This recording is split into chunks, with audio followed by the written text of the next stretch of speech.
And welcome back to Frosty Faustings 2021. It's just going to be an awesome weekend. Hope you guys are ready for some more Guilty Gear Plus R action. I'm Brett, and I'm joined on commentary by Amadeus. How are you doing today, man? Hey, Brett. You know, it's Chicago. We're getting another 5 to 9 inches of snow tonight. I'm watching Guilty Gear, eating Gekio popcorn. Yeah, we're all doing this online, but it's Frosty Faustings. It just is. Yeah, it's a super exciting way to start off the year. Off to a great start, and what better way than to watch some more Plus R. So we got some GG Plus R top 32 for you guys here. So, you know, if you guys had fun watching the pools matches, and you guys are up for a treat because we got some awesome matches up for us. Like, I think Am and I were looking through this bracket, and we just saw some pretty great matches. Really excited for these, right? Yeah, and like honestly, I haven't played Plus R seriously competitively for like 3 years now. And looking at this bracket, if you told me some of these names you'd see in winners and losers, I wouldn't have believed you. Like, I think we're seeing a lot of new blood here in Plus R, which is amazing because it's great to see. But we're seeing this new blood take out a lot of like the old gods, like Genji's in losers. KB Nova, one of the best Zappa players in the U.S. in losers bracket. For sure. I see Nerd Josh and Jace down in there, Fiestaman. But, you know, up here in winners, we still got Skeletal Minion and Digital Watches. Fu, who is known for amazing hate you can play. Also a great Potemkin here in Plus R too, so... Yeah, it's going to be great. I am super excited. I think right now is such a great time for Plus R. Rollback netcode has really been spectacular for giving us a new opportunity to check out matches and let players in on this. And I think first off, we're going to take a look at our first match in top 32. It's going to be blackSNAKE versus Dr. Stormlocke. And this is really exciting. Both players, veterans of the game. Their names out there. Yeah, like if you want to talk about NA, like NA Venom or NA Robo-Ky, these are the names you're going to talk about. Yeah. So like it's really exciting to see these, and I don't see this matchup too often either. Yeah, it's a weird matchup for Robo-Ky, I feel like, because the range control that Venom has gives Robo-Ky a little bit of awkward time, I feel like. Yeah, but like Robo-Ky does have that dashing special move that just gives him all that invincibility. So if he gets that chance just to get a little bit of running frames, he can just run through whatever ball set or zoning Venom is trying to do. And Stormlocke is definitely, he's a player that likes to run his mix-ups. So if he can get a knockdown, Venom doesn't really have very many defensive options. But blackSNAKE here, wow, getting hit by a missile. Yeah, here we go. Going to activate, and there's that charge. The burst actually sends him flying into the ball, so it actually lets him chance to attack. Oh, that's huge! Yeah, he's gonna detonate as soon as this comes down. Combos into it.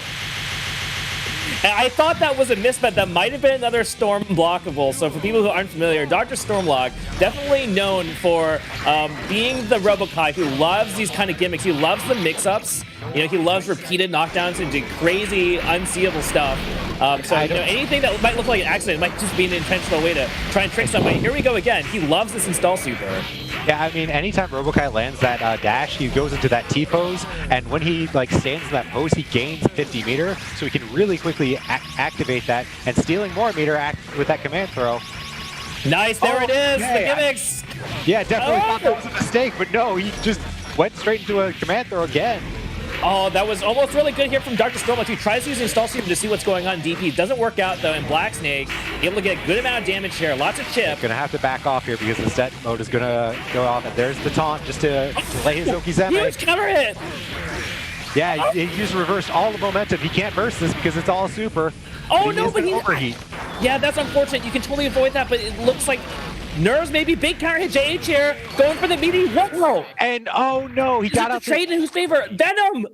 Yeah, he did the gold burst and went for the insurance on the force rate carcass, but it was just too slow to actually make the trade worth anything. This is such an intense set. Again, these counter hit JHs are huge. Just good call out on the TKDB, yeah. More pressure here from Storm. Jumps out, yeah, just gets out. Oh, does the... Yeah, he goes for the H, but no punish, though. It is a weird move to block. But man, I am really impressed by blackSNAKE's defense here. He is so ready for all the mix-ups that Stormlocke's trying to throw. And Stormlocke doing a great job of managing that heat, getting it up as high as he can, but not letting himself overheat and explode. So doing a great job of using like that 6H and that JD in order to reduce his heat while he's on the offense. again, the call-outs from blackSNAKE, he is not afraid to challenge this pressure from Dr. Stormlocke. Seeing a lot of Dr. Stormlocke going for these resets and these, repressure situations, and he is just not having any of that. Yeah, I mean, we saw right there, he baited the dead angle, paying close attention to Stormlocke's meter, and as soon as Stormlocke got the 50 meter, he was ready to bait the dead angle. All right, and blackSNAKE takes the first game 1-0, but man, that was a really back and forth match. There's a lot of interesting stuff going on. I feel like Stormlocke is, doing a lot of stuff to try and get in. He's got some great pressure, but man, blackSNAKE's defense right now actually is impeccable. Like he blocked the TK DP. He's challenging 2K on all these kind of resets. He hasn't been command grabbed really. So much good stuff here from blackSNAKE on defense. Yeah, I think Robo-Ky definitely a character. I mean, both these characters are considered low tier in the grand scheme of things in Plus R, but despite that, you wouldn't know that watching these two go back and forth. Again, how many JHs is he going to land in this match? But you know what? I think blackSNAKE is kind of okay with it as long as he's not near the corner because he just gets to fly full screen, and Venom's okay with that, right? Yeah, if it's too far to get a confirm, it's not that bad, though. It does actually increase his heat and it does at least let him pursue. So it's still not not a good thing to get hit by. But I think you're right that blackSNAKE, when blackSNAKE gets a hit, he's getting damaged. Corner here, he's just going away to full screen. He's gonna stall in the air with the ball set. Yeah, this is scary. Always scary to have no HP and fighting against Venom. You've got especially as Robo-Ky, like your meter is your lifeblood, so it feels really awkward to have to FD. Honestly, as Robo-Ky, most Robo-Ky players really enjoy trying to get those IVs from the meter because you really want meter with this character. And so Venom on the other hand, like if Venom can put Robo-Ky in that position where he's forced to spend meter not to get chipped, that is really tough. And what a bait! Yeah, again, baits the dead angle. Prussia's offense just looking so solid, and made some good adaptations and ended that on a real convincing perfect.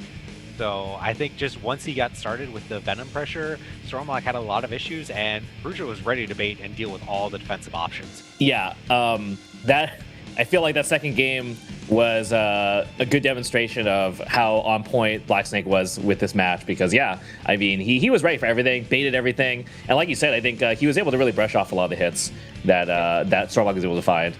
Yeah, I think it's important in not just Guilty Gear, but fighting games in general. Like, if you can learn how to take a hit properly and just get a good situation out of it, that sometimes can be better than blocking, especially in games with this IV fast offense, right? Yeah, I mean, Guilty Gear is all about momentum, right? And honestly, Stormlocke probably more so than almost any other player, just because, he loves getting that meter, he loves popping that install, and it's really good that blackSNAKE's able to just get that hit in, get a knockdown on Storm, and really just dismantle that momentum.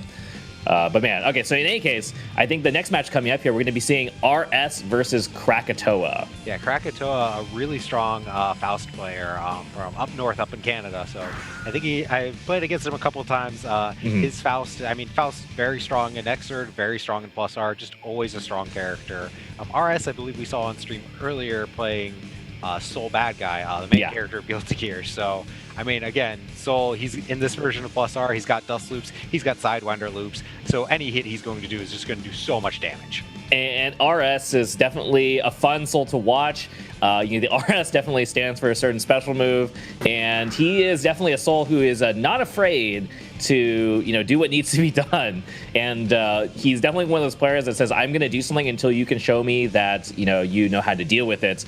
And that is certainly the kind of Soul you don't want to have to fight in tournament, right? I think that does really big damage to your tournament nerves and your mental state. So we'll see whether Krackatoa can control this. Though I do think Faust is very well equipped to be the wall here and say no to Soul. Is definitely a player that has a lot of tech in his brain space. Anytime I talk to him about like versus Jam matchup, he can list like 5 or 6 different option selects to deal with Jam's level 1 pressure. So I'm sure he's got like Guilty Gear is a technical game, and I'm sure he's got so much tech behind this, especially a character like Soul, where his offense is relatively straightforward. It's a lot of strike throw. All right, game 1 here, RS versus Krackatoa. Krackatoa already getting a pretty good knockdown and a jump H. Yeah, it gets the round start 5H. Pretty solid round start into the Pogo, so. But RS is going to run forward out of the corner. Krackatoa gives up that space, and Grand Viper to beat the J2K. Yeah, that's actually not something you see very often. That is an interesting thing about this match historically. What bait? Yeah, Faust 5D is kind of a not so great reversal in this version. Oh, the slash back! Krackatoa looking for it. Unfortunately, doesn't get the punish. Oh, this is crazy. Man, I feel like I blinked and we just saw so much happening here. Yeah, and just round start Volcanic Viper. No, you don't get to be offensive at round start. This is my turn. And you know what? Paid off. So this looks kind of random, but just to fill in some of the viewers about a little bit about this matchup is traditionally, so Soul's sweep is really, really good. And it can go into a lot of Faust's normals. So you'll see Faust like to J2K, that dive kick, as a way to call out the sweep. And so these DPs, while they are also just DPs, they're also good options to deal with that dive kick. But RS is just all in Krakatoa's head right now. This is crazy to watch. Yeah, I mean, we're seeing RS. We know he said he was named RS for Riot Stand, but I think he needs to change his name to GV for these Grand Vipers because we're seeing such good use out of it. And generally, Grand Viper is a move considered to be like really high risk, really middling reward, but he's making it work, especially with the 50 meter to back it up and turn it into a threatening into wild throw. Yeah, he is all over the place in a good way versus Krackatoa right now. Man, I am still reeling a little bit from that last match. Yeah, it looks like both players taking a little bit of time.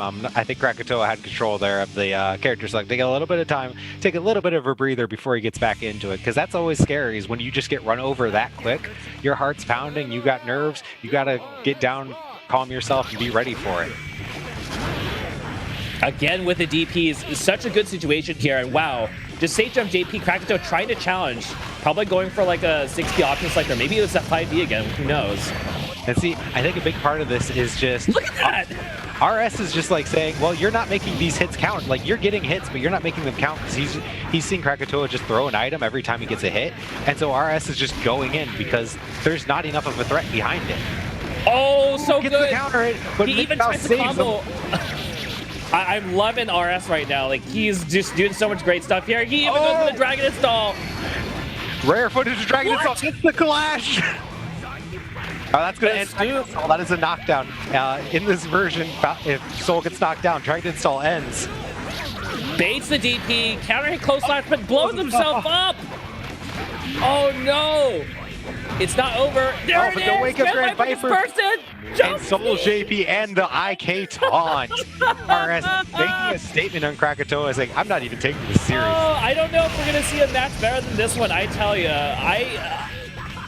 I don't know. I woke up, rolled out of bed, popped on the mic, and this is what I'm watching in the afternoon.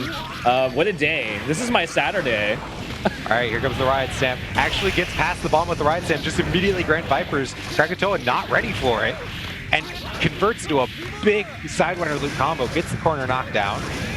And this is the scary part, like, RS clearly knows how to play Soul. Like, he clearly knows how to play solid when he needs to, but he's going so ham, too, that it's just hard to get a read on him. This is the scariest kind of Soul to fight in tournament, because you blink, you know, you outthink yourself once or twice, and you might just lose like that. I mean, oh yeah, tried to 2P and went under Riot Stamp, and RS said, okay, my Riot Stamp whiff, time to use TV. That's the second time he I mean, I gotta feel a little bit for Krackatoa, because he probably stood up from that and just kind of said, what happened there? That is absolutely the match you walk away from, and you're just like... You shake your head. I would shake my head. Fighting games, you go real quick between these, I'm amazing and I'm an idiot, and like, that's one of those matches you walk away from with just holding your head in your hands, just being like, man, I need to go remember how to read, because I'm not sure anymore. It's one of those things where you could see he wanted to do the smart things, and then he just kind of brain farted a couple times, and there were just some unfortunate things. And obviously, I'm not here to nitpick on Krackatoa. He's an amazing player, but I just got a feel for, like, and he tried to punish that DP with the bomb out, and he got like an air hit because he wasn't expecting it, because, you know, Soul's DP is kind of tricky, right? He can change his landing up, and he not only dropped the combo, but he blew up on himself and then basically like, killed himself that way. And it's just like it's one of those things where mental stack gets overloaded, and if you can't reset yourself mid-match, it's real quick to just fall apart. But next up, we're going to have Esnuwin here coming up against our president, Mr. Joe Biden. All right. Esnuwin playing Dizzy. I believe he's Canadian, but I'm not 100% sure on that, so someone can fact check me on that. And of course, Mr. President Joe Biden playing Mr. President Chipp's enough, so makes sense to me. And it's going to be Chipp Dizzy. This is going to be an interesting one. Dizzy's usually the kind of character that's used to being, really hard to catch, 2 air dashes, and lots of screen control. And Chipp's one of those few characters that says, well, actually, I can just cheat. I can just teleport onto you. I'm just going to do this, and I'm just going to be near you now. So, this is definitely, I feel like, a matchup Dizzy's not a big fan of. And Chipp also has a pretty good DP, which has 2 hits, so it can get him out of a lot. Oh, using the 6P to kill the fish coming from behind him, even. Yeah, not only that, but, Dizzy doesn't really have good defensive options. And her anti-air, which 2S is pretty good usually, but against Chipp's jump H, it actually doesn't work very well and will often clash. And since J is a 2-hit, it's actually pretty hard to deal with just the basic approach. Seeing right here, round 1, Biden just running all over Esnuwin, and just Chipp's buttons really good and really hard to deal with for even characters with strong buttons, and Dizzy's buttons in neutral not the greatest, and she's just kind of getting run over. Looking one knockdown. All right, getting hit by the same side. Running the Chipp game here. He clubs up the side, but it's okay. Just teleport. Get back in there. And this is Esnuwin might just be down for the count right here. I mean, no meter, no in the corner against Chipp. Yeah, that is a quick round 2. I don't even know where the meter went for Esnuwin. It must have all been on FD attempts. I didn't even see. I saw a lot of FDing, and I think I saw a couple of tech slashback attempts, but okay. I'm not sure. I can't actually remember. Does slashback actually invoke the meter gain penalty in this game? I believe it does not. If you whiff it, but I could be wrong about that. It's one of the few things I actually don't know. Someone will know though. Because obviously when in Guilty Gear, any of them, if you FD, you can't gain any more meter for a little bit, or it's a very slow gain. So anytime you FD, you really got to be sure you're FDing with a reason. Oh, the fish, that fish just even through the burst still acting. That was probably a DP that got crossed up from Chipp. So and we're 10 seconds in, and Chipp already has 30% life, so Chipp with that 1.3 defense modifier takes a lot of damage, and not any even real combos here, and Chipp's already almost dead. Yeah, big jump H here. Joe Biden looking to close out right here, but wow, misses input, gets the 6H hit. Oh! Not blocking the overhead, that's going to close up the round. I like the presence of mind as well to go for the FB, get Rosa, and just make it simple, spend that meter, get the kill. Big air throw. All right, drops the combo into TK Alpha. Good presence of mind for Esnuwin to punish it. Gets the corner combo. That's a lot. That's huge reset, actually. But the Force Break DP gets them out. Yeah, Force Break DP is really strong option. It's, I don't think Dizzy is usually used to having to deal with multi-hit DPs other than Souls, and Chipp's is hard to punish. Yeah, I mean, Force Break DP really gets Chipp really far away from the screen, and it's 4 hits. Ooh, there's that wall stick on the fish laser. Not ready to convert off of it, though. Gives Biden a chance to tech out. Esnuwin still has a decent chance here, but he's got to weather the storm. Oh, jumps into the JD. Last hit, and J2S can't air throw that. All right, so Esnuwin, I like the bravery there, just trying to close out the match with just that J2S at the end there. Good stuff. All right, summons the fish, gets destroyed immediately, but kind of uses that as a chance to punish Chipp for coming in at her. Esnuwin doing a good job here, I think making some good adaptations. And yes, I totally agree. Esnuwin definitely, you're seeing him, he's more willing to just run up and try and slug it out. I think he's realizing that trying to run away from Chipp in that kind of one-track mind method just does not work against his character at all. Yeah, and going for more Biden's actually slowing down his offense a bit more, and Esnuwin's sniffing that out and going for summons in neutral here. Oh, but baits the gold burst. Okay, big throw from Esnuwin in the corner. Can get the setup. There's the DP this time. DP, but baits it. No good punish on it, but still got your pressure. That DP looks pretty hard without just hard calling out with like an air dash back to punish it as Dizzy, because he's jumping forward and then the DP just goes out of the corner. Really tough to punish that, but Esnuwin is able to tie this up 1-1. Yeah, I mean, and after that first match, really good adaptations from Esnuwin, and definitely started playing and started striking back against Joe Biden's Chipp play. Yeah, I mean, Esnuwin's just doing stuff like run up, poking and just forward jumping into a jump in. And it's working. It's definitely throwing off Joe Biden's rhythm here. So looking forward to seeing what the game 3 is going to have in store for us. All right, gets out that fish in neutral, and that's always the scary part. Letting Dizzy summon in neutral, giving her that turn, scary. Oh, but catches the backdash with the overhead. This is going to be corner Okizeme into the command throw. It's like he is unable to open up. Esnuwin, but I spoke too soon. Hard knockdown. Yeah, just wake up burst, you know, get it out of there. And Joe Biden's going to burst right back, and you know what, if you burst your opponent near the corner, that's a pretty good chance for you to get an air throw on them. Esnuwin just trying to get away here, gets caught by JD, and the 6K overhead. Yeah, that was a really tough spot for Esnuwin to get out from, so hopefully he can bounce back here in round 2, but he does get a good knockdown, but there's a DP. There's a DP, but the fish is still on the screen. Has to keep that in mind. Oh, gets caught by the Send Dust. The Impossible Dust combo doesn't quite convert it into a knockdown. All right, and Esnuwin, can he weather this? Oh, gets counter hit by the overhead. No cross up. All right, corner. Oh, futzes up the Oki a little bit. Gets cross up the run for it. I'm just going to assume that was a missed force break DP input, honestly. Oh, just goes for the super. The fish eats the first hit. Does he know where it goes? Oh, he does get a sweet knockdown. Gets the knockdown, but no punish off of it. Really could have ended the match right there. Oh, what? The JD, I got crossed up, and that's going to be it. Oh, what a way to end that. It looks like Joe Biden was just trying to escape that situation with the force break bubble. It looked like he up backed in time to block and then just JD'd.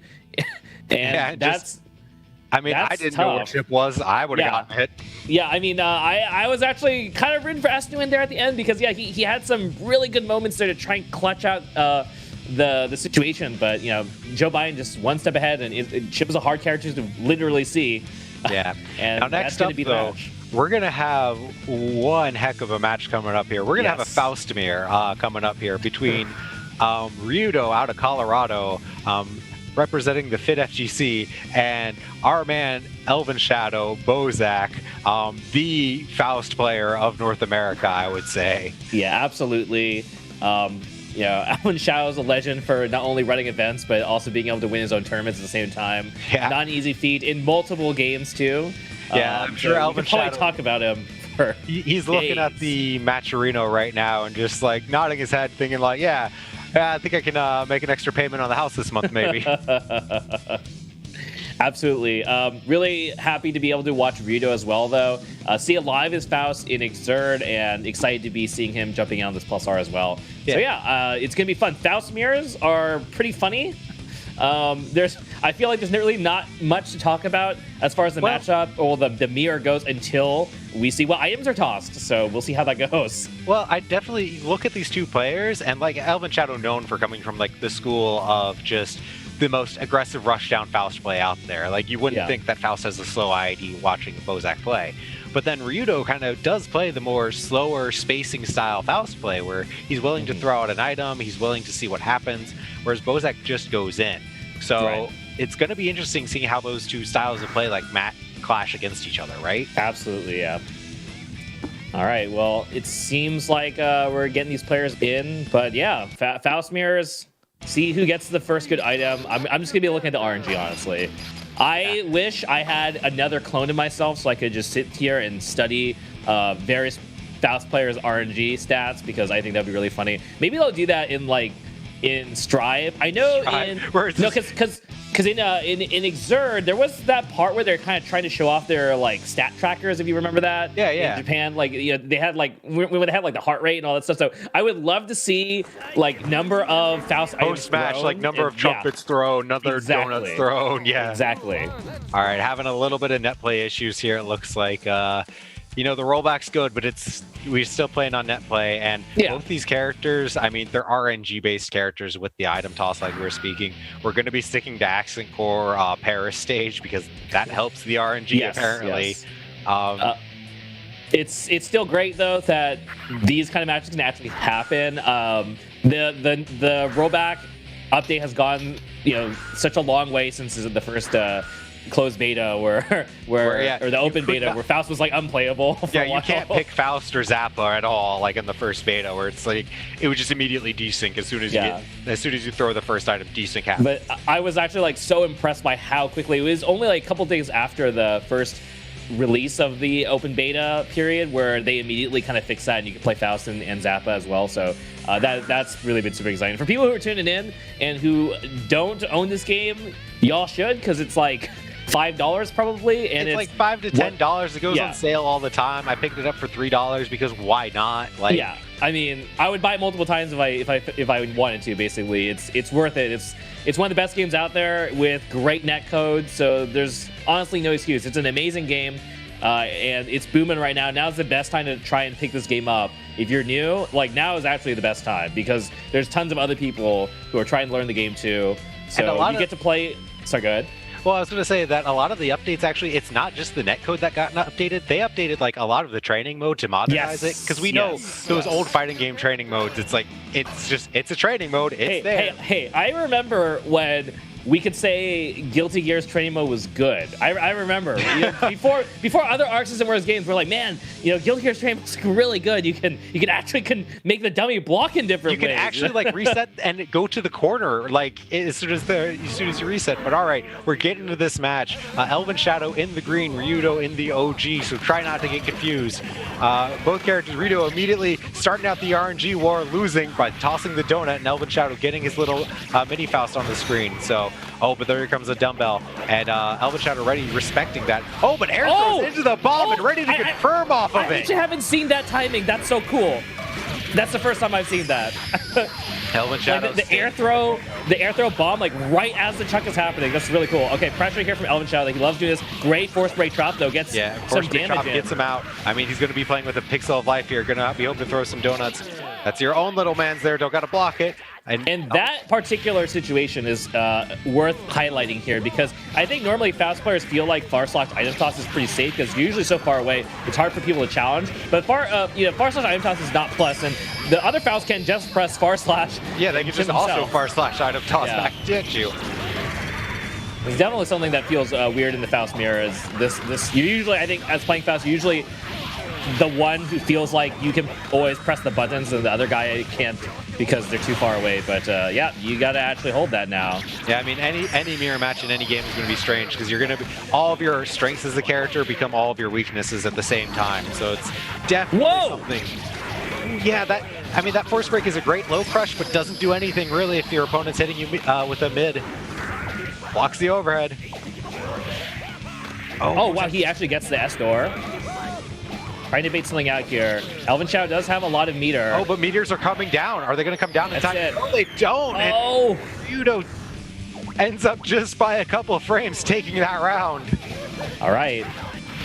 Round 3 here. RNG going to Ryyudo, able to run underneath that mini Faust. Oh! Good block on the bomb, though. That wasn't a cross-up, but Ryyudo made it look like it might be. Another bomb's coming out here. All right, Ryyudo's poisoned now, so ElvenShadow is going to be willing just to sit back here and just let this poison do its work.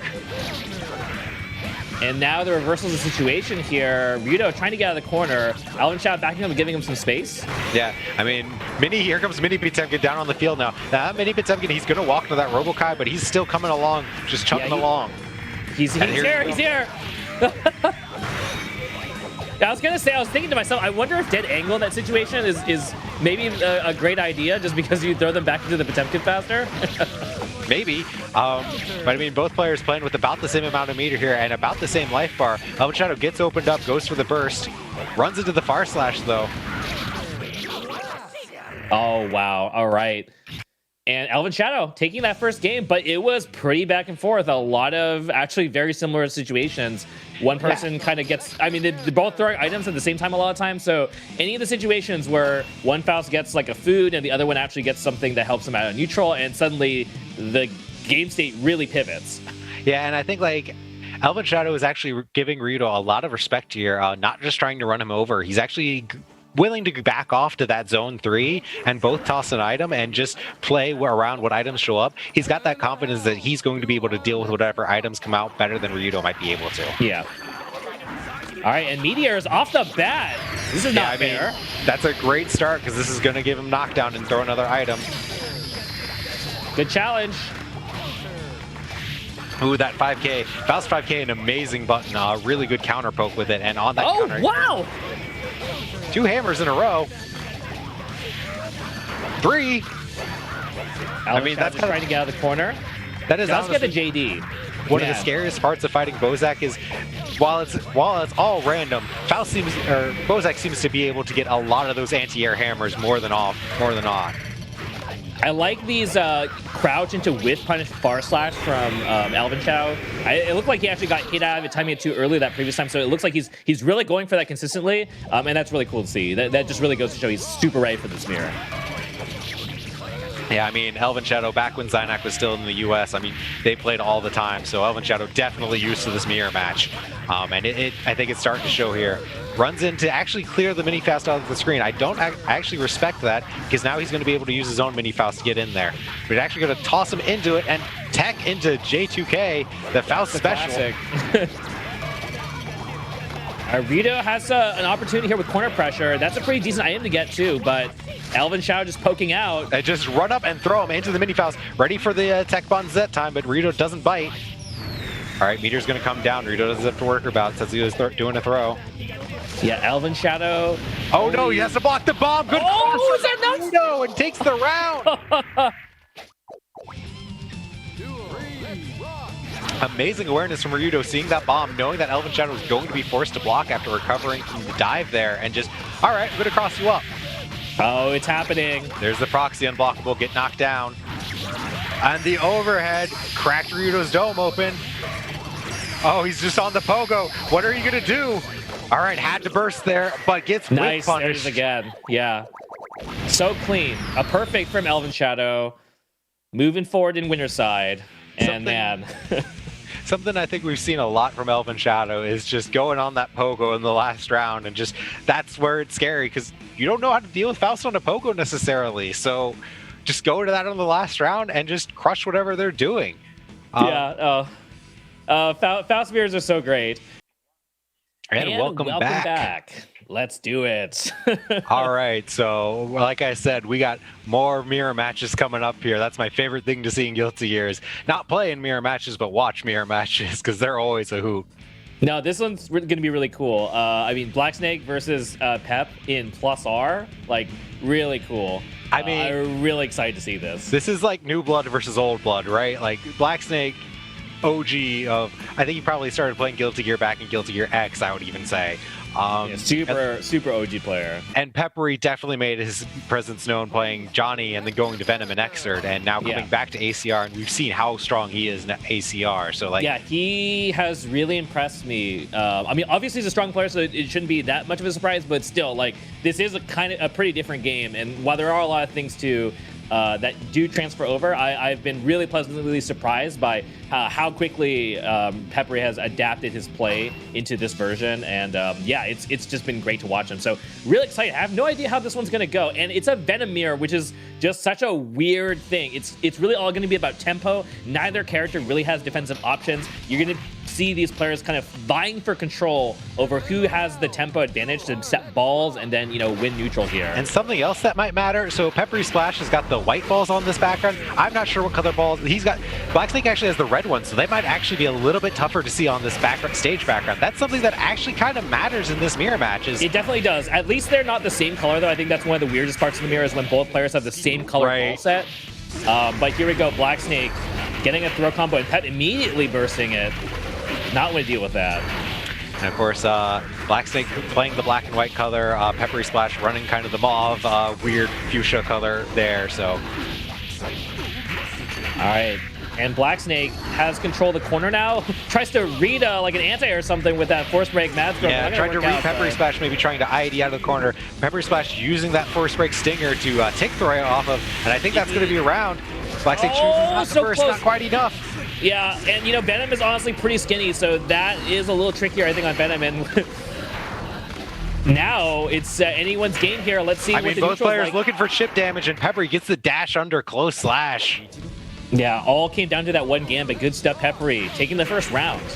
Peppery a little bit quicker on the draw with the 2S. Both players going for it. 2S and a good button. Oh, the double TK mat struggle. I like it. Oh, no knockdown on the 2D. Going to get punished for it. Just a real quick stinger.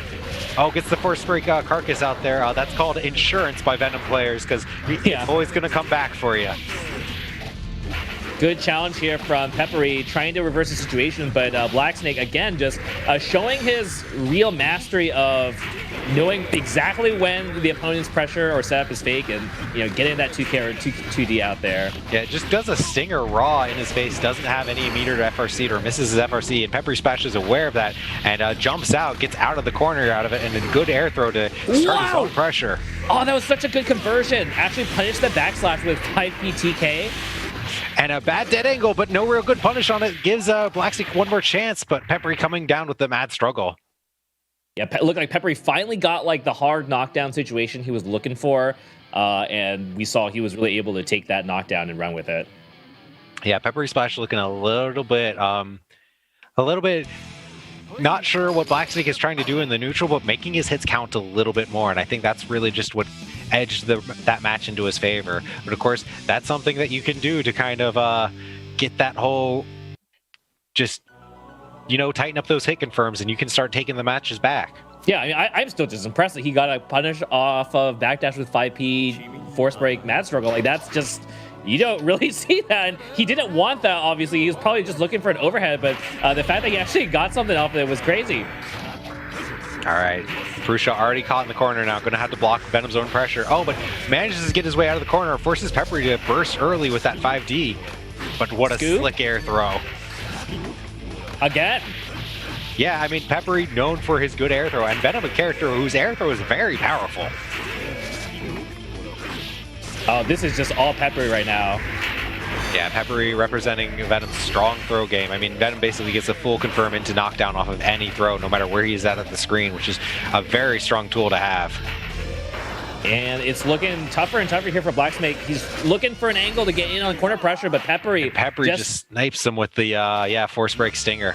Yeah, just a little too sneaky. You can see here blackSNAKE really wants to get his turn in. That's really all this matchup comes down to a lot of time, because the reward mid-screen is really nothing. You're just kind of tapping each other. But Peppery not ready to block the 5D, gets Impossible Dust to a knockdown. Gets out of the corner though. Venom's got that quick wake-up timing, so that could be messing up both of their Okizeme actually. Yeah, Venom definitely pretty annoying to do Oki on. Oh, Mad Struggle ready to throw punish on that one. Yeah, that's a rare situation where the Mad Struggle is actually high enough up that it's not actually really plus, I think, there. Okay, tries to slash back to JH, does not work out. Big hit here for Peppery. He's gonna get the hard knockdown and setup here. Yeah, and blackSNAKE has no burst, so Peppery can do the big damage combos. Smart. He actually baited that dead angle twice. Love it. Love to see it. Ooh, and tries to go for the ball set, but gets countered. That Venom ball set is always in counter hit state, so it's always a big risk for him to do it. And there's the insurance coming back to hit Brusha in the back of the head. Oh man, that's so clean from Peppery. Yeah, the new blood taking out the old, it looks like. I mean, +R is an old game here, but people have gotten so much better at fighting games just in general, I think, ever since it first came out, that we could absolutely be seeing this. So many of these upsets with these new players taking out the old. Yeah, I mean, Peppery is, he's a top player in Exert. Not really too much of a surprise here to see his dominance. That was just clean play, no doubt about it. So, yeah, good stuff to Peppery. Yeah, I think that first match definitely could have swung either way, but Peppery really tightened it up and just kept Brusha on lockdown in the second round and really dominated it. And I think next up, we're going to be seeing RS versus Jacob Pat, right? So we got RS's amazing just soul play that's going to put a smile on my face as long as I don't have to fight him. And I believe Jacob Pat, is a Testament player from West Coast. Okay. All I know is that anyone who signs up with first name as their tag, they're probably pretty good at a game. Like, you don't get to just sign up as your name unless you're good at games. Yeah, I agree. Well, I'm excited to see how this goes. We saw RS. That was a lot of fun to watch. Let's see how Jacob Pat can handle this. Yeah, playing the blue and pink Testament here. Oh, there goes the Grand Viper. I mean, Testament known for his amazing neutral tools, but I mean, if Soul could just try to ignore the neutral with all these special moves, maybe he could just get around it, right? Yeah, actually, Soul's surprisingly a character that is pretty decent at getting in on Testament. Testament has to actually play a little bit, quote-unquote, fairer against this character, I feel like, because all of his normals will basically beat Web. So Web does not really do anything.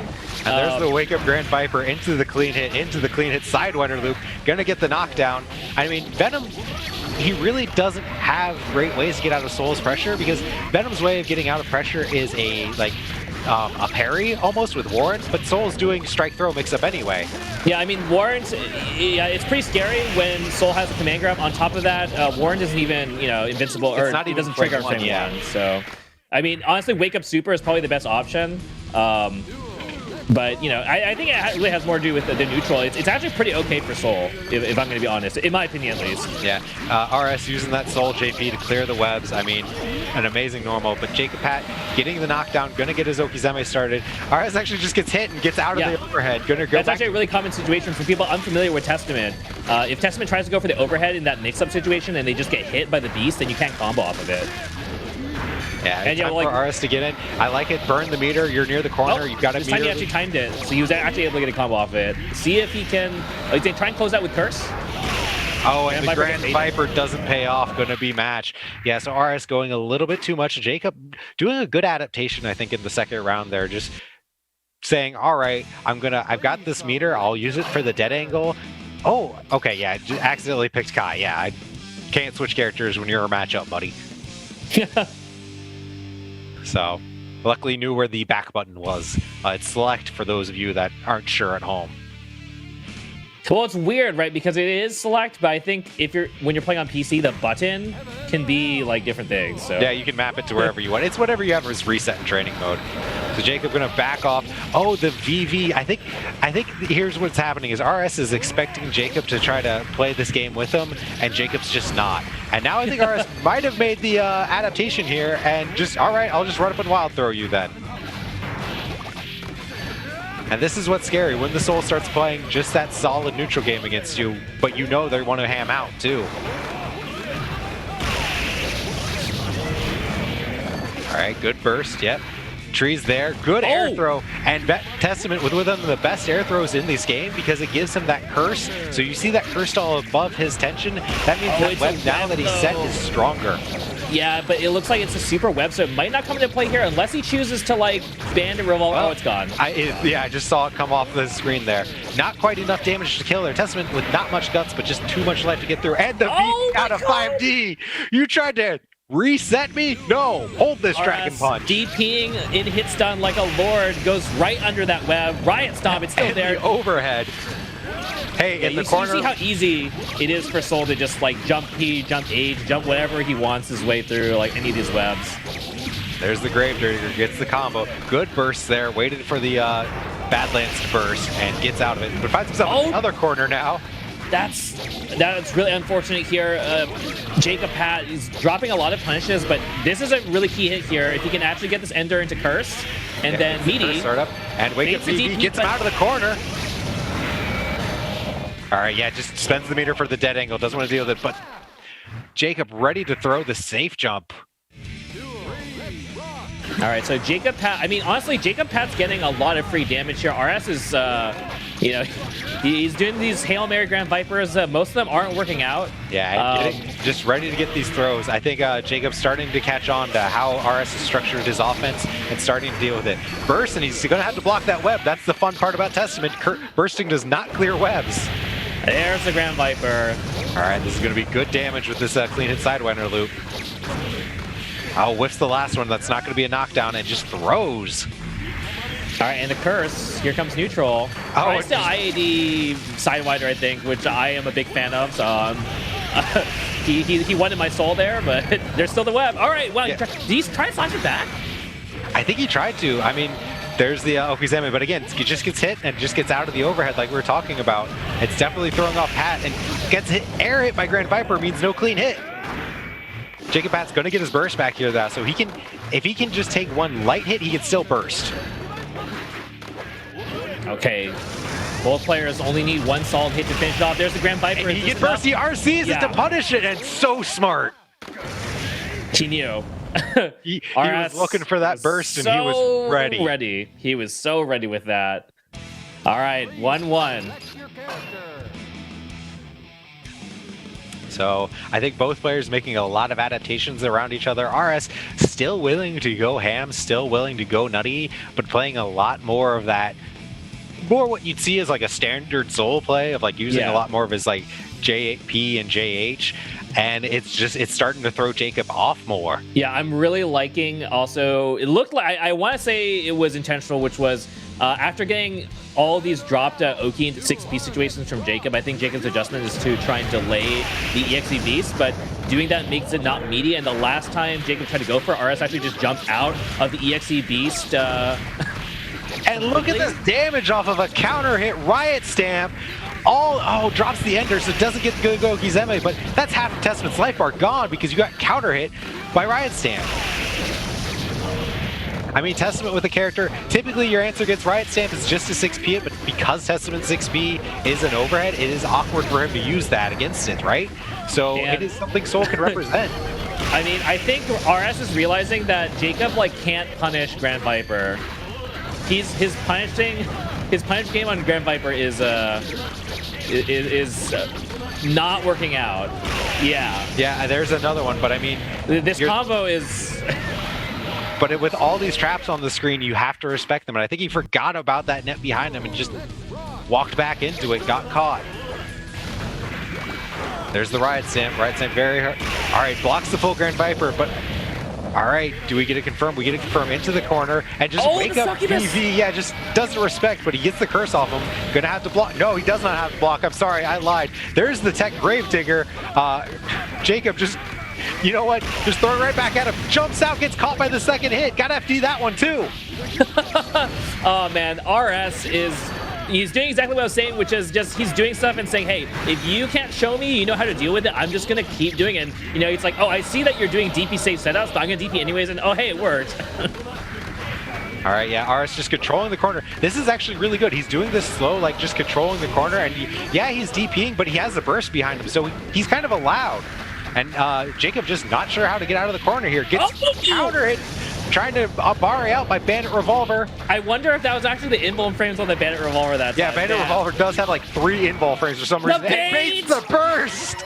And Dragon Solver, the disrespect. Hey, I am also buying Dogecoin once I get my identity proved on yeah, I think RS has sold us all on buying the Dogecoin and pointing out to us that this stock market is we're still buying in, buddy. Oh, just goes for the jump in, whiffs it, and was ready to VV, expecting Jacob to try to take his turn back.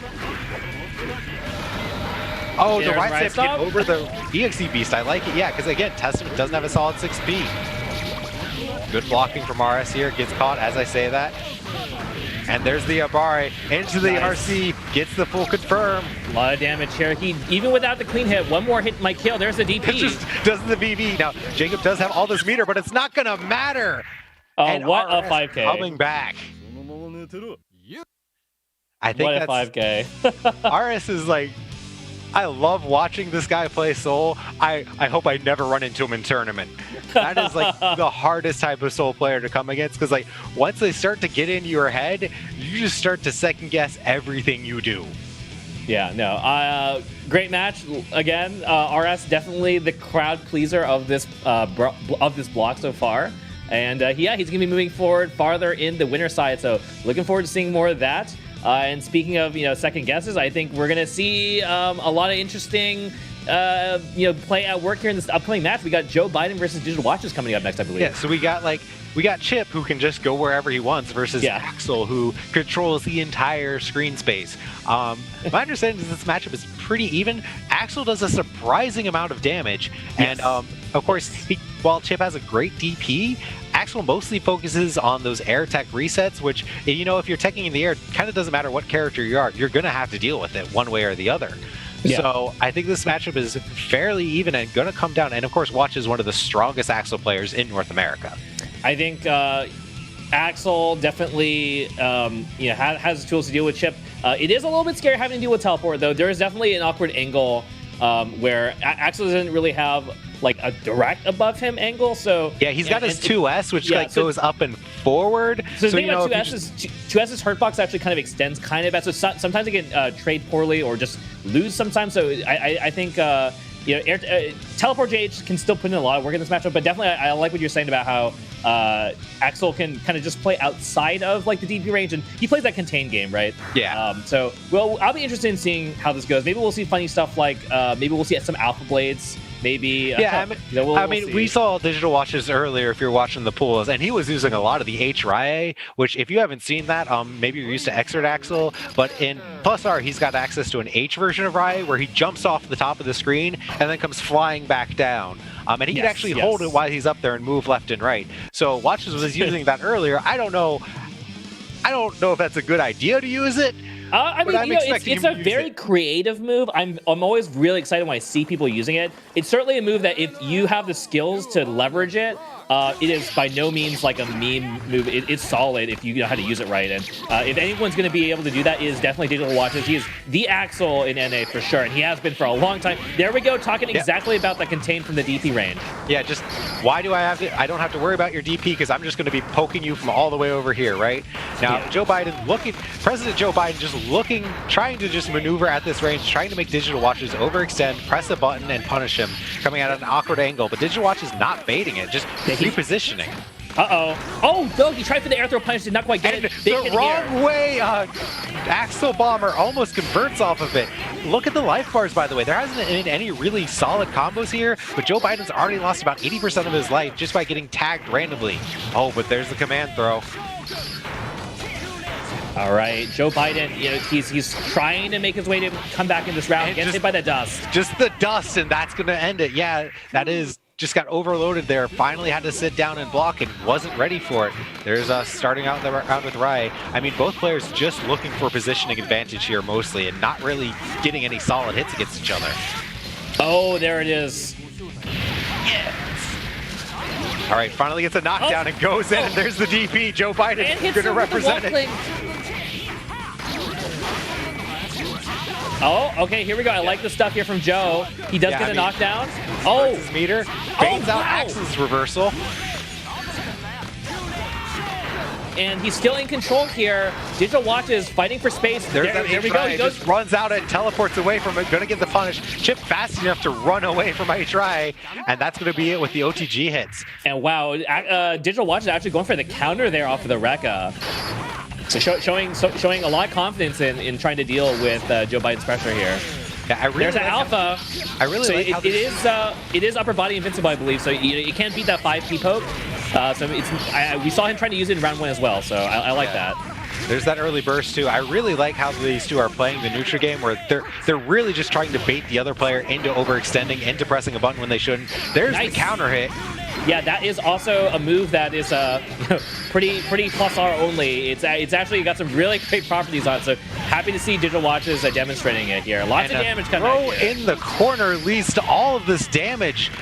That is just a matter of guard gauge being cranked and Chipp's low life, and that's going to close it. Finally pins Joe Biden down in the corner. That sounds weird. I just realized what I said. I don't like it anymore. Yeah, I mean, if Axel's able to go into JD Bomber Loop, it's a lot of damage, and especially on Chipp, yeah. So that was definitely, I'm sure Digital Watches was licking his lips as he was doing that combo. Yeah, I mean, anytime, like, it's so scary to be fighting Chipp so much, but then you get that one good counter hit, and you're just like, start rubbing your hands together, because like, finally, I get to watch a lot of red appear on the life bar.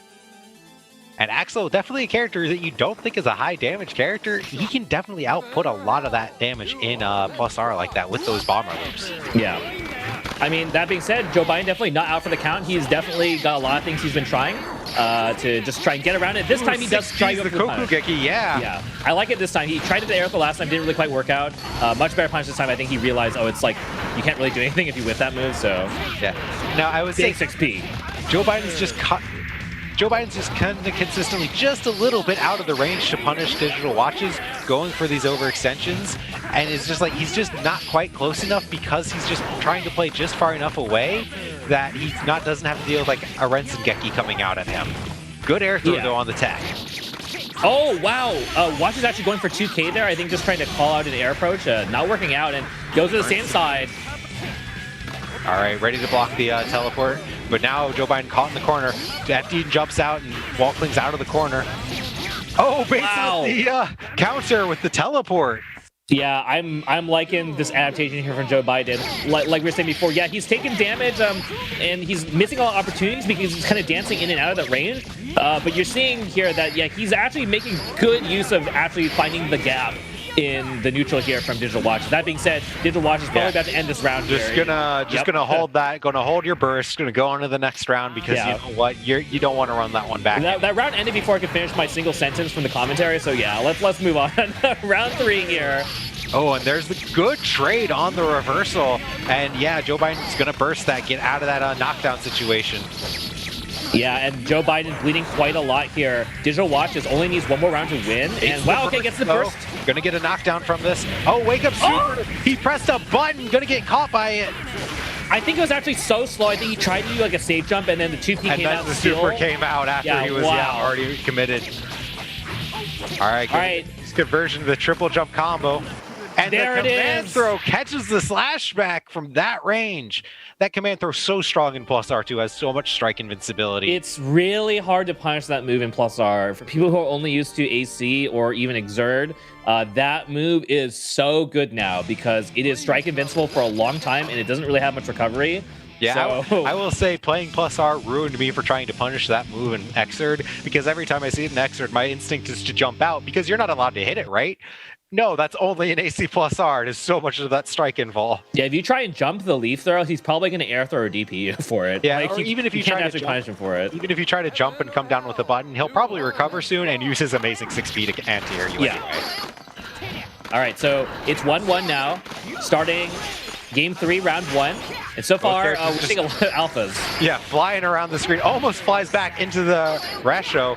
Gets countered by the super. A bad burst. Unfortunate. Joe Biden counting his blessings right now. Yeah, Digital was so close to 25 he needed to just convert immediately into FB Bomber. Tried to go for a meterless one, didn't work out, but the DP is probably going to end his life here. Clean conversion here from Digital Watches. Now on match point here again. Yeah, I mean, a big part of Plus R is like combos in this game are a lot harder than they are in Exert, and using your meter in order to guarantee a combo starter with those force break moves or FRCs is really important, because otherwise it can be hard to get those conversions, and that's what really separates those top players. There's the Aged Rye on cross up. Digital Watch is going to try to hold the corner, but Joe Biden gets his way out. Gets caught jumping though. Is that going to be it? Yes. Yes. All right, clean stuff here from Digital, but, you know, loved watching Joe Biden play, and we're going to be seeing more of him in Losers Bracket eventually, too. So, you know, good stuff from both players. And, you know, Joe Biden, I just wish I was witty enough to make funny jokes, but, you know, I'm not funny, so I'll leave that. I hope he gets in top 8 so that, you know, Ryan and Clage can just go nuts, because, you know, I'm not the one who's going to be doing that, but, you know, yeah. I know chat is. I was reading chat. Y'all are actually super creative. I wish I had an inkling of your guys' creativity there, but yeah. All right, so we're going to go over to some advertisements. Thank you to all of our sponsors for Frosty Faustings. With that, we are entering winner's side, top 16, ladies and gentlemen. First up, coming up here, we're going to have, you know, something that I would honestly expect to see 3-4 years ago, ElvenShadow versus Mynus. It's so cool that we're seeing this right now in 2021, right? As opposed to like 2010, yeah, like, or 2013, or this is a winner's top 16. I would expect to see, like 10 years ago too. Yeah, you know, these guys are still playing the same game. They're still amazing Faust and Eno players. Definitely, absolutely. Definitely the people I think of right off the top of my head when I say Faust or Eno. I'm loving that Mynus is back here to play Plus R. Love watching that guy play back in the day, and it's really cool that he's coming back to Plus R. So super dope. Looking forward to it, and so are the players, because we are just going straight in here. And of course, Mynus, I mean, being that OG Eno player, I'm going to say he probably still has that execution down, because Eno is a high execution character in this version of Guilty Gear. Rather than in Exert, where they kind of simplified a lot of her inputs, all of her chemical loves, that move there is a half circle back forward, and you got to be able to hit those FRCs on it too. So Mynus definitely going to have to get over that execution. But, you know, if you can do that with Eno, it's a lot of reward. Yeah, and she's also going to have to get over just the wall that Faust can show in this match. This is a weird matchup, because you got homing dash approach versus like character that can low profile a lot and has lots of really strong anti-air, so it can definitely be awkward. Yeah, pretty historically a bad matchup for Ino, because her only real way of approaching is using that Morgan hover dash, which is a blessing and a curse, because as we saw there, like, it's great for pressure and mix-ups. Really not great. Wow. That was so unfortunate. ElvenShadow actually did going my way a little too high, but was just on recovery, low profiling the jab from Ino. The Mynus was looking for a knockdown. He does get one here, though. Yeah, gets the conversion. Just gets hit by the note, but you know what? That's going to scale that combo pretty heavily, so not that big of a deal. And Mynus does not get good Okizeme out of that. Going to give ElvenShadow a chance to get out. That's yeah, it looked like the far slash whip. I wonder if it was a low profile from Faust or big 6H, though. Yeah, I mean, oh, you tried to go under one of my buttons with stroke? I'm just pressing 6H. I don't care. Man, I am loving this pressure from ElvenShadow. Like, see the Pogo 6-6 RC just to continue. Like, he knows he's going to close it out. And that confidence with Faust is one of the greatest things to watch ElvenShadow play. Like, he goes into every situation so ready that he's going to know how to come out on top there. Yeah, I think Mynus definitely going to have to take a little bit of time, because that was a quick 2 rounds there. I think Mynus never really got a chance to get the Ino blender started, because Ino's definitely a character where, like, playing against her is always scary, because it could all end in one knockdown. Yeah. Her ability to mix you up is so good in this game, and she can still get some pretty decent damage output too. Yeah, and Meteor's off the start for ElvenShadow. Nice block on the overhead. Oh, good! Oh! Yeah, and the had to burst, yeah, because that was going to be a knockdown to about 50% life for a 3-hit combo with a lot of jabs in it. That's just how much damage that guard gauge can do. Yeah, this is not looking good for Mynus, and he tries to wake up stroke, just trying to hard call out something that he can low profile. Now, yeah, has to block this out, gets hit. Oh, this might be it. Yeah, it's done. So yeah, that, you know, extends the combo. Really didn't even have to worry about doing that. All right, and it is now match point here for ElvenShadow, who just does round start up forward, because, you know, it's even the round start is really tricky for Ino, since Faust has so many ways to call out Ino's round start options, and there's a chop, because why not? Yeah, I mean, that beats out lows. He does beat out low profile move or low moves on frame 1, but the note was actually low enough to get over it. So good awareness from ElvenShadow there, and Mynus puts himself in the corner with this stroke. Yeah, there's the air throw. I think that was supposed to be wake up super done the wrong way. I can't tell. All right, Mynus. And it might not matter here. Mynus needs a hit. That's going to be... Oh, wow. Oh, yeah. Mynus got the 2K and tried to get the forward dash pressure reset, but ElvenShadow ready and just said, all right, I'll just press a button. And if you do forward dash, eat it. I mean, that matchup, it's... Watching that looked really rough, but it's because there's so much under the surface of things that Ino can't do that she normally wants to do. So you see a lot of hesitance from Mynus, because it's like, well, I can't do half of the things I normally want to do because Faust has such good answers, such solid, like, consistent answers to a lot of those things. And, yeah, and even stroke, like, stroke doesn't really work very well either a lot of times, because Faust has good lows too, right? Yeah, so like 2K will just, like, stuff everything Ino wants to do on approach. And we saw there at the end, Mynus finally said, all right, I'll just do Ino things. I'm just going to do 2K hover dash reset. And ElvenShadow was ready for that too. He was just pressing a button and just hit Ino out of whatever she was doing. So, I mean, it's a rough time for Ino players. Yeah, but, you know, good stuff as always to ElvenShadow. Again, just loving to watch the confidence with which he plays. And yeah, I mean, we're going to be seeing him more in winners. But next up, we're actually going to have MiniMatt versus Tronzilla. That's going to be a fun one, I think. Yeah, I mean, MiniMatt, known for a strong Xrd Elfelt player. Yeah. Well, in Plus R, he's a strong Kliff player, you know? So there's kind of been some jokes on, oh, which character is the Elfelt character in Plus R? Is it Testament or is it Kliff? We're not sure yet. So right now, we're kind of looking at MiniMatt. I don't know. It's definitely not Testament, I'm gonna say. I mean, if you think about it, like, he's got the JD, right? Like, he's got the same JD sort of thing going on there. He's got his 2 H's the same. It's kind of there.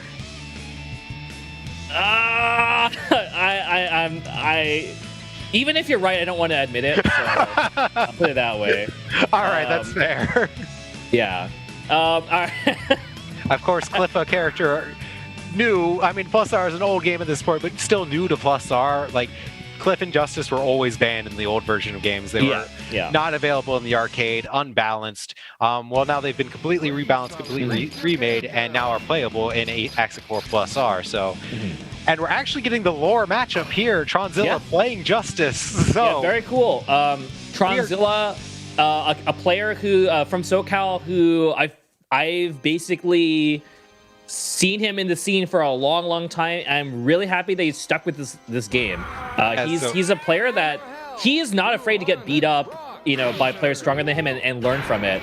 So I'm actually inspired by his perseverance. Yeah, and we are going back to the Crusades, ladies and gentlemen. Kliff versus Justice. This is their 73rd rematch between the two characters, I believe. And MiniMatt do a lot of work. Ooh, but gets caught by that 2H. Yeah, let's see if MiniMatt knows how to deal with this. Oh, wow. Yeah, I mean, Kliff is a character who really can't move too well. He's got that super floaty jump arc that we're seeing. And Justice is a character that has a lot of his own wake up super, though. Gotta respect the meter. Oh, here, one right back at you. MiniMatt's ready to respect it, though. Just does a safe jump instead. And this is the scary part. How do you get in full screen? It's very awkward as Kliff because, that one little word though is gonna give him what he needs. Yeah, he actually took the hit to protect his taunt coming in and got him what he needed. Now he's in the corner. Tronzilla's got his burst back. Are we gonna see it? No, he baits the burst and just punishes him for it. Good awareness. Wow. All right, MiniMatt gets that one important knockdown and just closes off the round with it. Good stuff. All right, now he gets caught in the corner with the bombs coming out. Tries to get out some of the Bakuman. You know what? They're going to get past. Going to force Tronzilla to come in. Nice block on the overhead, though, from MiniMatt. He's still in the corner, but gets a nice JH. And gets the OTG with his 2S. Kliff's 2S, I believe, is actually un-OTGs, which is new in Plus R. A lot of moves got that un-OTG state. And he's going to be able to convert off of these hits into all this damage. Here we go. There's that fuzzy hit. All of Kliff's damage based off those fuzzies, baby. Yep, and going into it one more time here. What's it going to be? It's going to be the dust, but the wake up super. Nice Roman cancel from the taunt.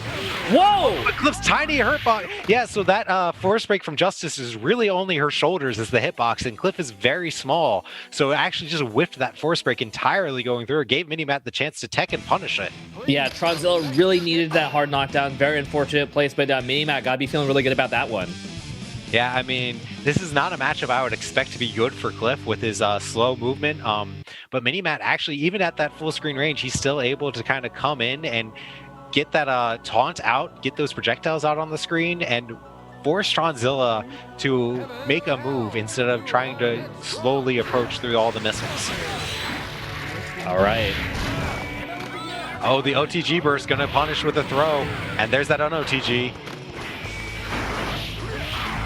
Justice with a good backdash, actually ready to detect the throw. Ooh, blocks the mean overhead there and gonna reverse the momentum. MiniMatt not ready for it. And here's the words again. Yeah, I like MiniMatt actually specifically throwing his hitbox out, getting hit by the bomb while the words are on screen to protect the words and keep them moving forward, right? Yeah, you can definitely tell MiniMatt is ready for this matchup. Empty low gets wake up supered, but looks like recovered in time. Yeah, too slow of a super to punish that one. MiniMatt going to control the corner here with a lot of meter. Oh, just bursts the fuzzy and doesn't get the conversion though. Nice. Wow, with the clash working out here for Tronzilla. Wake up 5H. Not going to close it out. MiniMatt. Oh! Gets caught air to air. Yeah, that's the thing about Justice is all of her heavy moves have a ton of untech time, and Kliff being that super lightweight character, pretty easy to convert off of any random air hit like that. Ooh, there's Justice's kind of a DP, yeah, not really. It looks like Tronzilla is also actually quite ready for this matchup.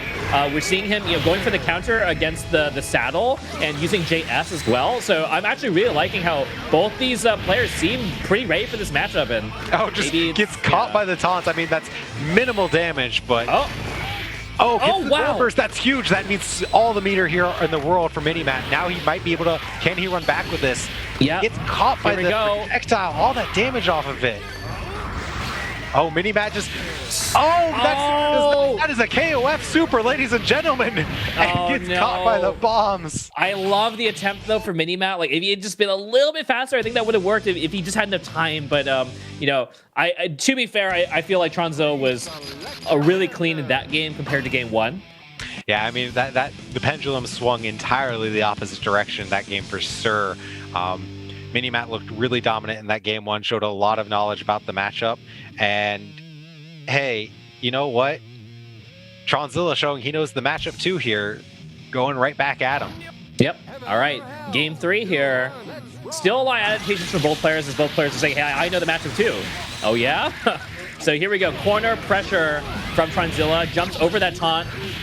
The tick actually kind of ruining it, though, and MiniMatt and Justice has a little bit of space. Justice was that big body, though, going to get caught by Kliff's real quick instant overhead there with the JK. Yeah, nice JS from Tronzilla as well. He knows the mobility from Kliff is pretty awkward, so just aiming to cut off the lanes where Kliff can actually try and jump, really good. There it is again, JS. Yeah, Tronzilla doing a great job that round of just zoning Kliff out. He's caught on to MiniMatt's, like, what he wants to do with that 2S, I believe it is, and just not detonating his bombs to actually hit Kliff and just letting them still go forward, right? Yeah, this is not where Kliff wants to be. Forced to block that. Like, the jump's not working out. Yeah, I don't know what he's trying to do there, but this is you kind of gotta hold this.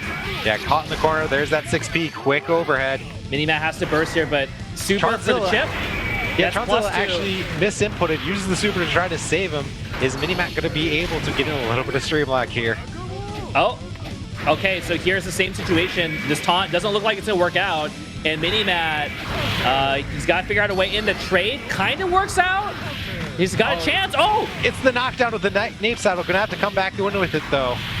Okay, he finds a hit. Here we go. MiniMatt, can he make his comeback? He's gonna get the hard knockdown into taunt here. One more mix-up. He's got no meter. Blocks the standing dust. Tries to jump out, though. I think he's dead. No, he's not. He missed the link, but manages to recover just enough. And blocking Kliff's dust really good because dust and +R were slowed down universally, but Kliff's dust startup is literally just his crouching animation, so it's still incredibly hard to block. All right, big counter hit, Michael here, and here we go with the fireballs. Oh, this time he works. Yeah, I mean, just reached out with that big sword. And, just the little stare you. Just press a button, I dare you. Press a button, I dare you. And it worked out for MiniMatt. MiniMatt controlling this round, but losing control now, getting hit air to air with these JHs. Yeah, but he's not able to get hard knockdown from this, and MiniMatt still with the life lead, so I think Tronzilla was hoping for a lot more. There's that 2-in-4S again, calling out the gap here, the fireballs. MiniMatt so ready to close it out. Use that overhead. Converts off of it, gonna get the un-OTG to win. So good adaptation from both players. MiniMatt started representing that drill to punish the full screen missile barrage. Good adaptation. I think Tronzilla was still just expecting the taunts, and I really like MiniMatt recognizing that there's a big gap. I think Tronzilla was focused a little bit too much at going for the up missiles to try and stop like a super jump, because that was working, right? Yeah, that was working. Was representing like, I'm going to super jump and just try to get over them, and you block the missile in the air, now you're right back down where you started. But MiniMatt just started going like, well, what if I just drill straight at you? And not ready for it. Yeah, and that is actually a good example of kind of one of the things you kind of need to do to fight against Justice sometimes that a lot of people don't think about is, like, once you represent where you're moving, it changes the way Justice fireball patterns go, and then the next step is to figure out, what am I going to do from there? How can I take advantage of these new holes? And so, yeah, love what MiniMatt was doing there. Or play a character like Slayer and Jam and just, force break straight through them and make the holes yourself, right? Like, that's an option too. So, looks like upcoming here, we're going to have Fu versus Jacob Pat. So, this matchup actually got a lot harder for Potemkin and +R, and it wasn't great in Accent Core. So a big change in +R for Testament is he can actually hold the EXE beast, so he can delay the timing. Back in Accent Core, he couldn't do that, which made flicking the EXE beast and getting that projectile on screen very easy. Because he can delay that now, it becomes a mind game for Potemkin on flicking EXE beast and getting out of that pressure. Yeah, it's definitely EXE beast being controllable means it's not really a really consistent solution anymore. And Testament's neutral is still quite good. So we're gonna see if Fu can get in. But it's Fu, so once he gets in, that can just be it. I like the Badlands though here from Jacob. Yeah, Jacob threw himself in the corner, so tried his hardest to get back out of the corner there. Oh, the Hammerfall super armor autocorrect's gonna get Testament in the corner. This is scary. You don't want to be in the corner against Potemkin. And I like Fu's patience there, just like standing there, just seeing what Jacob does to try to punish him. Yep, that is like a classic Guilty Gear situation. You're in the corner, you super jump to show that you might air dash out, but then you just land and you try and respond to what the opponent's trying to do. And Warren is going to work here. Warren gets a hard out of the 6B, going to get him out of the corner. Yeah, that's good. That automatically puts Testament behind his opponent. And I like the ad-lib RC too, to try and correct it. Does not get a knockdown, but there, not quite enough. This is a scary situation. Just gets hit by the 5P trying to do something. Oh, and I I'm gonna say that was Pot Buster. I think that was Pot Buster, and that super is not throwing ball. Yeah. So that is an unfortunate drop from Fu there. That was indeed a Pot Buster. All right. And nice conversion here from Force Break. Yeah, I mean, gonna... Oh, wow. Potemkin's an ultra heavyweight, so you really got to adapt your combos for him. But Jacob looks like he's ready for it and getting these knockdowns. Currently working on a perfect, keeping Fu in the corner, zoning him out. Oh, gets caught by the slide head though. Yeah, that back beast held actually puts in so much work in this kind of matchup because, especially for a character like Potemkin who can't actually air dash, it means you can do the EXE beast back, and if they jump, you just wait and hold it down until they come down. Like, yeah, you just lock them down basically. Yeah, basically Potemkin has to be doing Hammerfall as you summon the EXE Beast, because if you summon the back EXE Beast, it's actually not fast enough to catch up with Potemkin doing Hammerfall. He'll keep the super armor, but if Testament does the forward EXE Beast, of course, that's going to eat that one armor, and if Testament presses any button at all, you'll hit Potemkin out of the Hammerfall. So this is a rough matchup for a character like Potemkin who doesn't have those movement options. Yeah, and Jacob, he is going for every single knockdown he does. He tries to go into Curse Ender, and so that's actually been working out pretty well just to maintain the neutral. He's not really going for the Oki. He's just taking really strong neutral when he can and just trying to get away. Unfortunate burst. Now he's going to end up in the corner with no burst against Potemkin. This is the scariest situation in Guilty Gear to be. Gets counter hit by 2S into a conversion by Fu. Blocks the overhead though. Gives him a chance to Abare out, but Fu's just going to sit here and just say, all right, what are you going to do? Jacob's like, all right, you're giving me the space. I'll just do a EXE Beast. Yeah, that is such a good strategy. It worked out in the first game as well. Same kind of idea. Threatens to jump out, Fu backs away to try and catch the air dash, and then he lands and does back EXE Beast. Loving it from Jacob. Yeah, I think the cross up, yep. Gets the cross up tree set up there. Fu's just playing a little bit too passive. I mean, we've seen his play before. He has a really solid, patient understanding of how to play Potemkin, but unfortunately giving Testament that time to do whatever he wants, it just puts you in these bad situations. All right, and Jacob now on match point. Yeah, and this is qualified to top 8 on the loser's side. So Fu loses this round here. He's out of the tournament. Jacob goes on to top 8. So Fu's really trying to get it, and that's how you get started. That one knockdown. Nice. Jacob, good awareness. Yeah, jumps out. I mean, again, Testament only really has the warrant, and Pot Buster's going to beat that. We haven't seen a single Pot Buster from Fu He missed it there. That was definitely a Pot Buster after Hammerfall break, and that's a heartbreaker because Jacob gets that warrant hit combos. Wow. Yeah, it's so good. Wake Up Gigantor, though, that's going to get through whatever. Okizeme, a ton of invul frames and his plus on block, but it's also slow, so ready to block. Jacob's got to be feeling good about seeing Fu waste that 50 meter like that. Yeah, I mean, look at the meter deficit. We might see Force Break Skull here, actually, or Wake Up Super like twice. I don't know what's going to come out from Jacob, but he's got so many options here. 6B! Oh, the 6B actually goes through to Potemkin's button. Pays off for him. Good defense here from Fu, though, blocking all of that, but gets caught by the clash into the net. Yeah, that's unfortunate. That's just the you just dial that, right? Anti-R2S into web, and it just worked out in the clash. So good stuff from Jacob. Really just did not let Fu get to do what he wanted. And yeah, good stuff to him. I mean, he's going to be moving on.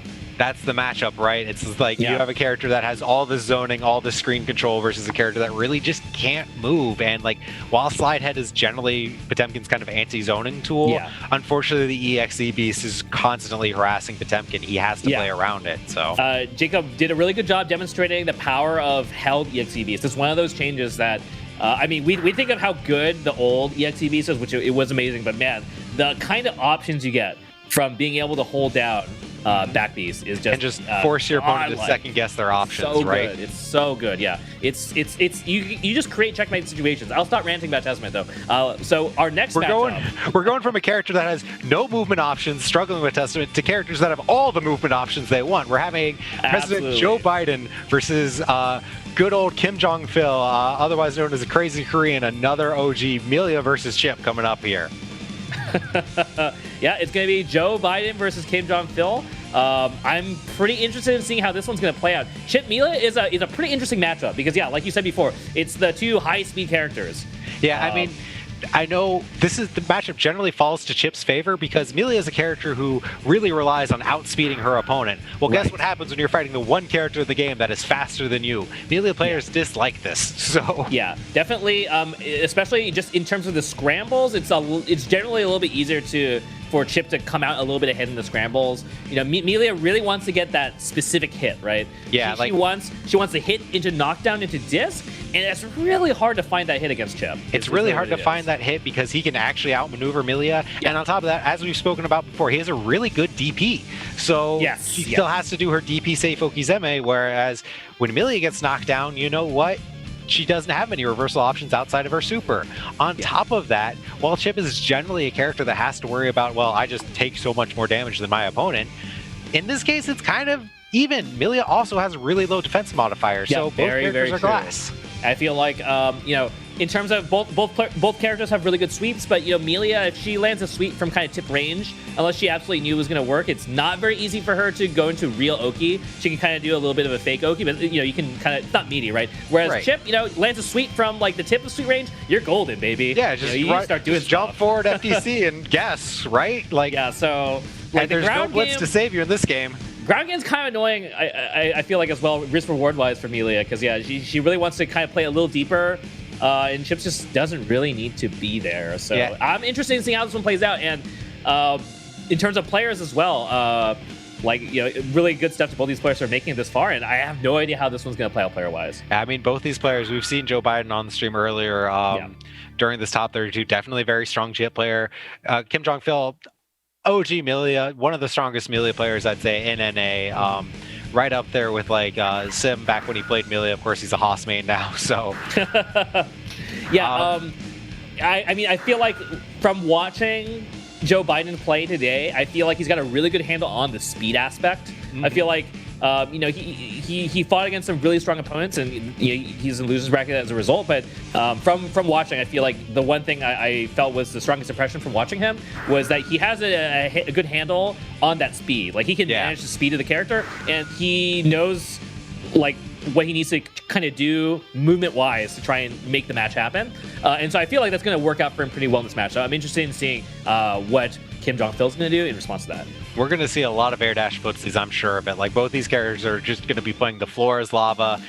Millia's got 2 air dashes, but Chipp's got 3 jumps. So, and I mean, kind of an important point to remember about all this. We haven't talked about it all, but Millia's pin is a strong way to control air to ground. But of course, Chipp can just get above Millia and not really worry about the pin at all. So, again, Chipp has all these options to get around what Millia wants to do. Now, if Millia can set down the blender, it's Millia time, right? Like, just do the Okizeme. So, Millia is definitely not out of it. It's just a matter of finding that one secure knockdown. Yeah, I'm really interested in seeing how this is going to play out. I feel like I don't get to watch this matchup that often, so it's going to be a treat to see.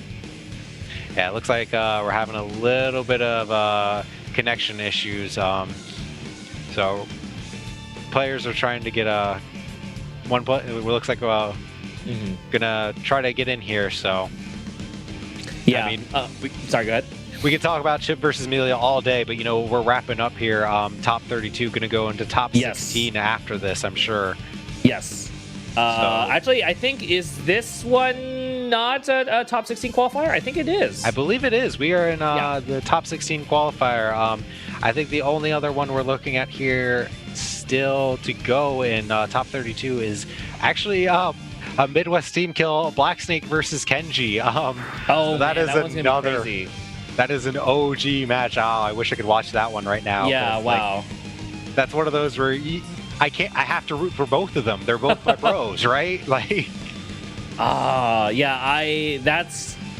I would like to see more of both of them, honestly. It's unfortunate.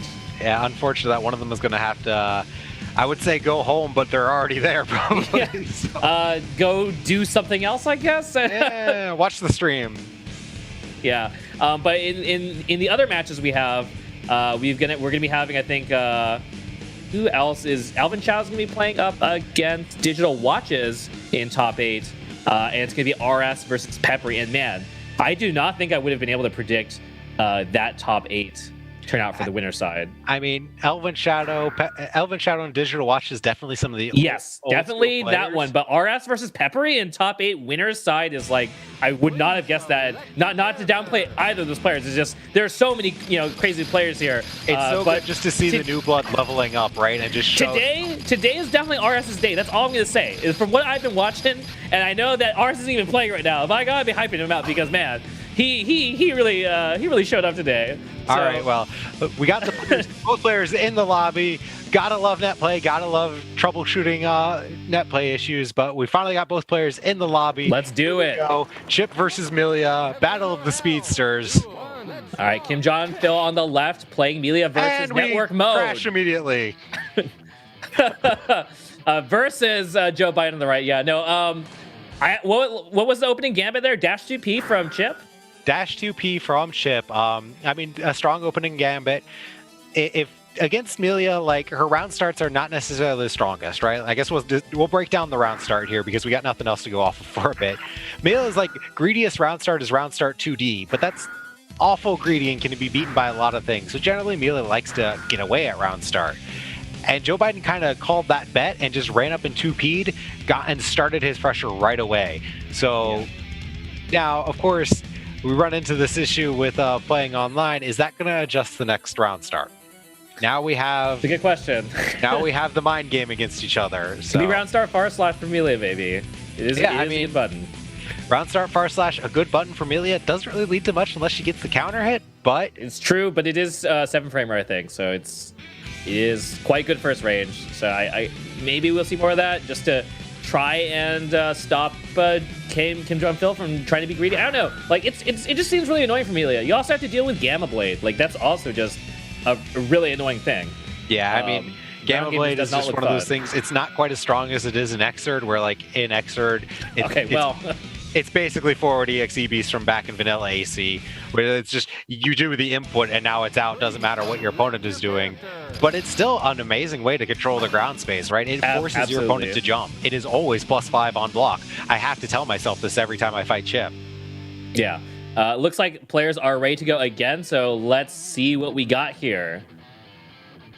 All right. After this black screen ad. Oh, yeah, black. All right. Always gives me a heart attack when I'm playing ACR. Okay, side swap here. So Joe Biden on the left, backdashes this time. Well, air backdashes this time, gets away, and you know what?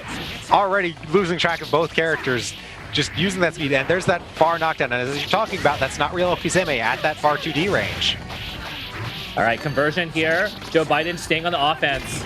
Ooh, gets that nice air throw corner. Yeah. Yes. Yeah. If you get air thrown by Chipp, you gotta get worried about the side swap there. Yeah, like you get knocked down in the corner, but you're facing the wrong way, so you still get crossed up. And already a very fast round. You see what I'm talking about? Millia with a character with not much life either. So that was a mauling. That was actually a mauling. Oh, wake up gold burst. You know what? You'll still get some bursts back, but means you don't get the 50 meter. Runs back to gets the pin. Nice. It's a trade on the 2H. Yeah. I think that's a really solid way to try and anti-air because, yeah, at least if you trade with the JH, you actually get something there. Oh, catches the jump out, the big brain. And Rosen blocks. I mean, Millia definitely a character. I like what I'm seeing from Joe Biden on his pressure. Millia a character that wants to up back out of pressure pretty much constantly, especially when she's in the corner. And Joe Biden's just sneaking in these airtight lows to catch that up back and hitting Millia out of her jump startup. So like that's how you deal with a player that wants to hold up back and get out of the corner. Yeah, no, it looks like KimJongPhil really does not want to deal with this at all. Like he is just saying, please get away from me. Like I just want to play footsies. And you can't get away from Chipp, right? He's fast with the dude. This is what I'm talking about when Millia players hate this matchup. How do you get away from Chipp? All right, so Joe Biden chasing down Millia yet again here. KimJongPhil tries to stuff a ground approach, and nope, IID here. Yeah, and just gets the Okizeme into the command throw. And this is the scary part. Yeah, wake up gold burst, ready to bait it. And the counter hit overhead. This is going to be a lot of damage. Gets the knockdown. Wow. Did he just try and roll out of the corner? I think he did. I mean, Millia rolling the corner, a good option. Doesn't get the impossible dust combo to get the knockdown from the dust. Gives KimJongPhil a chance to play, but as we have seen, even that chance to play neutral, he still is just struggling just to try to get away. And get to a slower game state. Yeah, okay, so Millia did win the air-to-air there, but it's really tricky to actually get a hard knockdown as Millia for the air-to-air. You have to be really on point with that. And that's just another tough point here for KimJongPhil, but there we go. Hard knockdown. Down burst, I love it. Pin.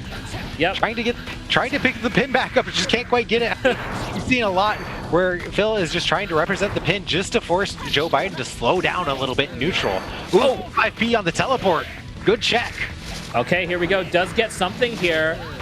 Ooh, but what? Oh man, Joe Biden's dash 2Ps is so good in this set so far. All right, the force break disc. Okay. Yeah, I'm not gonna do Oki on you. I'm actually just gonna see what you do. And well, unfortunately.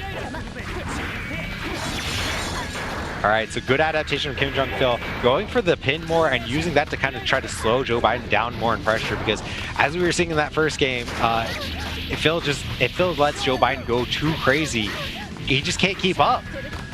Yeah, in the corner now, nice run up throw here from Joe Biden. Gets the cross up, but ready, mashing 4H as a Millia player is wont to do. Uh-oh. And the cross up goes blocked. Good awareness not to wake up an FD against Chipp. FD in Guilty here does remove your cross-up protection, so when Chipp is going for those left-right cross-ups, it is good not to FD, so you get a little bit more cross-up protection on it. KimJongPhil able to stabilize here. Actually does get this confirmed from counter hit pin. Yeah, but goes for a safe burst on the 2D. And Phil using his meter to throw out those FB discs just to kind of create a safe zone around himself to keep Joe Biden from coming in on him. Oh no, messes up. Fortunately gets out of the Secret Garden. I don't think he wanted that Secret Garden. That means he gives up Okizeme, and we're going back to this game state. All right, in neutral again, just wake up super. Oh! Goes for the FRC to just teleport in, and Phil not ready for it. Genryozan once again just proving so difficult to deal with. Ready to block the Alpha Blade Plus though. IBs doesn't get a punish. All right, I like that. Just uses the disc and lets the disc hit Chipp, and then does the Okizeme just to get around the DP, the threat Joe of the DP. Biden, though, got to be feeling good about getting out of that corner without having to deal with a real, Millia combo here. But yeah, and again, he knows when the disc is not meaty, and you can see him just really confidently jumping out there. Yeah, he's just FD jumping anytime he thinks the disc isn't meaty, and Phil isn't really killing him for it, because Phil his priority is to either be safe against a DP or get the pin back. Like, he's not doing something that's going to beat the jump out. Yeah, he's actually looking pretty. It looks like he's looking for that DP a lot, but I there's like the force break disc. There's the force field just coming out. Tying it out 1-1. We saw him fishing for it in that previous round too, so I'm really happy that's working out for him in that last round. And I feel like he's like, I just need to find a solid hit, and that's a pretty good way to clutch a solid hit, is just bait a Chipp into overextending and just use force break disc, almost like a guard cancel. You just throw it out and block like you're calling an assist. Yeah, there. people that might be used to Millia and Xrd might not realize what's going on here, but in Xrd, if Millia blocks, the disc still stays active, but that is not true in X and Core Plus R. Unless it is force break disc, then it will always go active, even if I believe if Millia is getting hit. So if you're used to seeing Millia do disc YRC and Xrd, you can think of force break disc as a similar sort of tool. All right, Big JD doesn't get the confirm, but nice wake up 5H here. Yeah. He gets the cross up. There's the burst here from Joe Biden. That's pretty decent here from KimJongPhil. Like, KimJongPhil, actually, if he gets a solid hit here now. But he doesn't get his pin, has to give up the Okizeme so he can get back to his pin. Here we go. Here's the corner knockdown, and Joe Biden just jumps out again. KimJongPhil not checking it. Yeah, and that triangle dash actually is just too far. The disc not able to cover that escape. It might not matter though, because look at this. Yeah, I mean, as what we're seeing here is as soon as Phil gets to the 25 meter, or as soon as he wants Joe Biden just to slow down a little bit, wow. 3 times in a row, he goes for that force break disc just to lock Chipp down a little bit. I think Phil's made a good adaptation here in the neutral game, but Biden gets over the pin, and this is scary for Millia now. Oh, wow, he actually tried to me, but did not get it there that time. He actually knew he was going to jump out. Wow, there it is. There's doesn't make the burst. Oh, jumps out of, but gets air thrown. Yeah, I mean, it's like, all right, I'll jump out, and I'll try to come down to the button. Doesn't work. And the throw, is that going to be it? That's going to be it. Wow. What a reversal from Phil, just making the adaptation. Yeah, I mean, not have predicted that out of that first game. Yeah, it was looking like a slaughter in game one, but I think part of it was really, I feel like, confidence for KimJongPhil. I feel like he realized that, hey, if I actually knock this guy down, I can actually easily kill him, because it looked like Joe Biden was not really very confident in his defense, actually. Yeah, he was. I mean, it's so hard to be confident in your defense against Millia, and for sure. Phil just started throwing out those force break discs every single time, and just I mean, Joe Biden, after that first game, he was going in and mauling him. Maybe he wasn't able to adapt to slow down and get around those discs, because even if you fall into that force break disc, you're still blocking Millia then. So, like, just needed to slow down a little bit more. Yeah, absolutely. Love the adaptation of that match. I saw people in chat getting hyped for KimJongPhil, some of his fans in there too. So yeah, that was an exciting match. And we got to see a lot of fun stuff going on there. So man, sad that we only have one more match now. Well, actually, I think that that was our last match. Oh man. So our president Joe Biden going home just before top 8. He's got work to do. He's in the Oval Office. Presidents don't get Saturdays off. Get to signing some more executive orders out there. Whereas KimJongPhil is going to enter top 8. So we're going to go, I believe, straight into top 8 after this. I'm really excited. Whoa! Oh, what is that? And that's the fire alarm, because you can't have a Frosty Faustings without someone pulling the fire alarm. So we're going to do Melty Top out in the courtyard like we do every year. There's a snowstorm going on right now. I can't believe it. Pack your bags, put your shoes on. We're out.